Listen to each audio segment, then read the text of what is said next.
श्री साई बाबा पुण्यतिथि भिक्षा झोली उत्सव। जय श्री साई।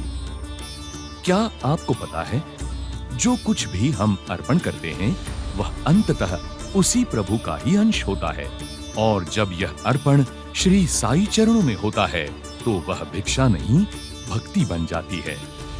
श्री साई बाबा ने अपने संपूर्ण जीवन में आत्म संयम, त्याग और सेवा का अनूठा आदर्श प्रस्तुत किया। उन्होंने प्रतिदिन केवल 5 घरों से भिक्षा मांगकर अपना जीवन यापन किया, लेकिन यह केवल अन्न संग्रह की क्रिया नहीं थी। इसमें छिपा था एक गूढ़ आध्यात्मिक संदेश। इन 5 घरों से भिक्षा मांगना दरअसल 5 इंद्रियों और 5 महाभूतों पर विजय पाने की प्रतीकात्मक यात्रा थी, जिससे बाबा ने हमें आत्म संयमी और तपस्वी बनने की सीख दी। इसी दिव्य यात्रा के प्रतीक का स्मरण करते हुए श्री साई बाबा पुण्यतिथि उत्सव के मुख्य दिन विजयादशमी की सुबह भिक्षा झोली कार्यक्रम का आयोजन श्री साई बाबा संस्थान ट्रस्ट शिरडी द्वारा किया जाता है। यह केवल एक परंपरा नहीं, यह भावनाओं की वह धारा है जो भक्त और भगवान के बीच अन्न, अर्पण और असीम श्रद्धा से जोड़ती है। श्री साई भक्तों में उत्साह चरम पर होता है। उत्सव के पहले दिन भिक्षा झोली में भाग लेने हेतु कूपन जमा किए जाते हैं। उसके बाद लकी ड्रॉ द्वारा चयनित श्री साई भक्तों को भिक्षा झोली उठाने का सौभाग्य प्राप्त होता है।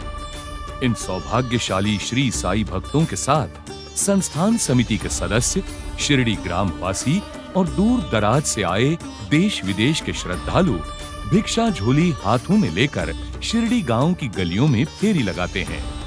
यह दृश्य अत्यंत भावपूर्ण होता है, जब बाबा के गांव वासी, श्री साई भक्त और आसपास के नागरिक श्रद्धा भाव से अपनी सामर्थ्यानुसार अनाज या नकद दान अर्पित करते हैं।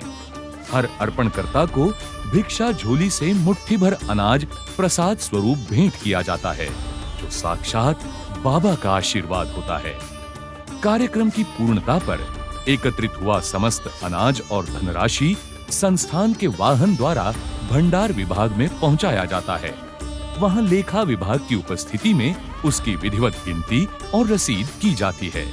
यह अनाज श्री साई प्रसादालय में बाबा के दरबार में आने वाले हजारों भक्तों के प्रसाद भोजन के रूप में उपयोग होता है, और दान की रकम श्री साई बाबा संस्थान के सेवा कार्यों के लिए नियोजित की जाती है। इस प्रकार भक्ति, अर्पण और सेवा के त्रिवेणी संगम में भिक्षा झोली उत्सव का समापन होता है, और बाबा की यह परंपरा हमें सिखा जाती है कि सच्ची भक्ति केवल लेने में नहीं, देने में है। श्री सद्गुरु साई नाथार्पणमस्तु। शुभम भवतु।